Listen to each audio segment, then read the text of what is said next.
ભાવનગર જિલ્લાના પાલીતાણા તાલુકાના ઘેટી ગામના શ્રીમતી પીએમ પટેલ હાઈસ્કૂલમાં 21મી સદીમાં જ્ઞાનનો કાયદો હવે ટેકનોલોજીનો કાયદો બની ગયો છે, ત્યારે સમગ્ર ગુજરાતમાં ટેકનોલોજીના સથવારે અધ્યાપન કાર્ય શક્ય બને તેવા હેતુસર સરકારશ્રીએ મિશન સ્કૂલ ઓફ એક્સલન્સ અને જ્ઞાનકુંજ અંગત રાજ્યની સરકારી અને અનુદાનિત શાળાઓમાં સ્માર્ટ બોર્ડ અને કોમ્પ્યુટર આપવામાં આવ્યા હતા અને અંગત તમામ શાળાઓમાં વર્ગદીઠ 1 લાખ સુધીનું મૂલ્યનું સ્માર્ટ બોર્ડ આપવામાં આવ્યા હતા. હું છું રિપોર્ટર દિનેશ કુમાર પી બાબરિયા, ઘેટી.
બાદબાકી થશે.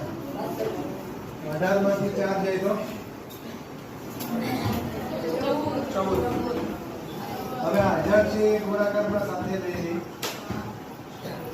તેમાં 18 દૂર 36 છે ગુણાકાર તો એવું થશે સરવાળો 4000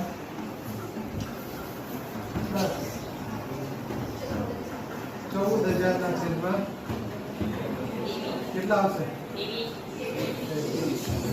ભાગાકાર કરી સરવાળો કરવાનો છે.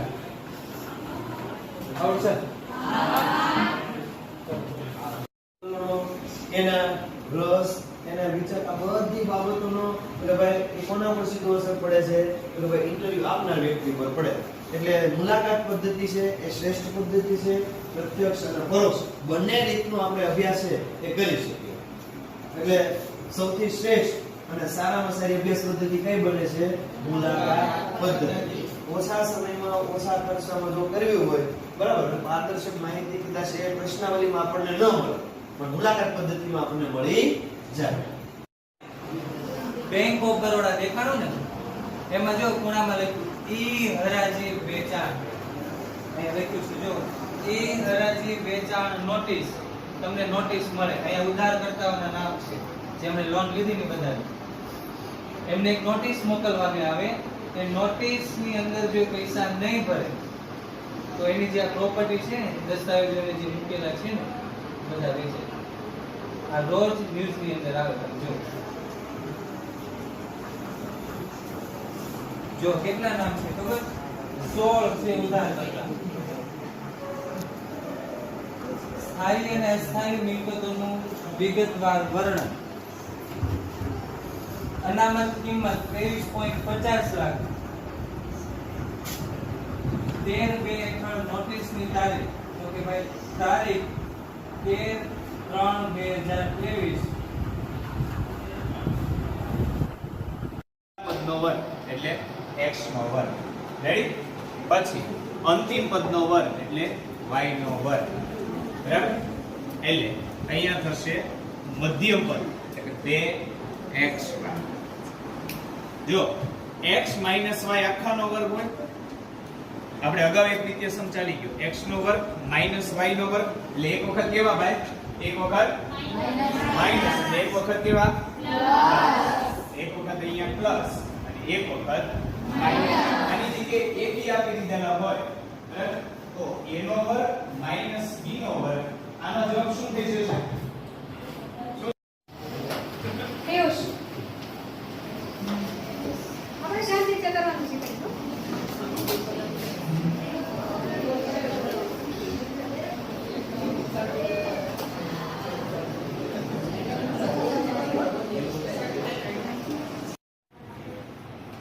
જો સેન્દ્રિય ખાતરની આપણે વાત કરીએ. સેન્દ્રિય ખાતર જે છે એ પ્રાણીઓના મળમૂત્ર અને વનસ્પતિના કચરાના વિઘટનમાંથી આપણને પ્રાપ્ત થાય છે. આ ખાતર જે છે એ આપણે જાતે પણ બનાવી શકીએ છીએ. જેમ કે આપણે વાત કરીએ કમ્પોસ્ટ ખાતર અને લીલું ખાતર, એ બે એના ભાગ પાડવામાં આવે છે. હવે અહીંયા તમે જો કે આપણને અહીંયા ખાતર બનાવેલું આપેલું છે. હવે સેન્દ્રિય ખાતરની અંદર જે નકામો આપણો ઘરનો કચરો છે, જેમ કે શાકભાજીનો કચરો છે, ફળ ફૂલનો કચરો છે, આ બધો જ કચરો જે છે આપણે એકઠો કરવાનો છે, એક જગ્યાએ સરવા દેવાનો છે, જેનું વિઘટન થાય છે અને આ પ્રકારનું ખાતર બને છે, જેને આપણે કમ્પોસ્ટ ખાતર પણ કહીએ છીએ. હવે લીલું જૈવિક ખાતર, તો લીલું જૈવિક ખાતર જે છે એની અંદર કોઈ પણ જમીનની અંદર કોઈ વનસ્પતિ છે ને પેલા ઉગાવવામાં આવે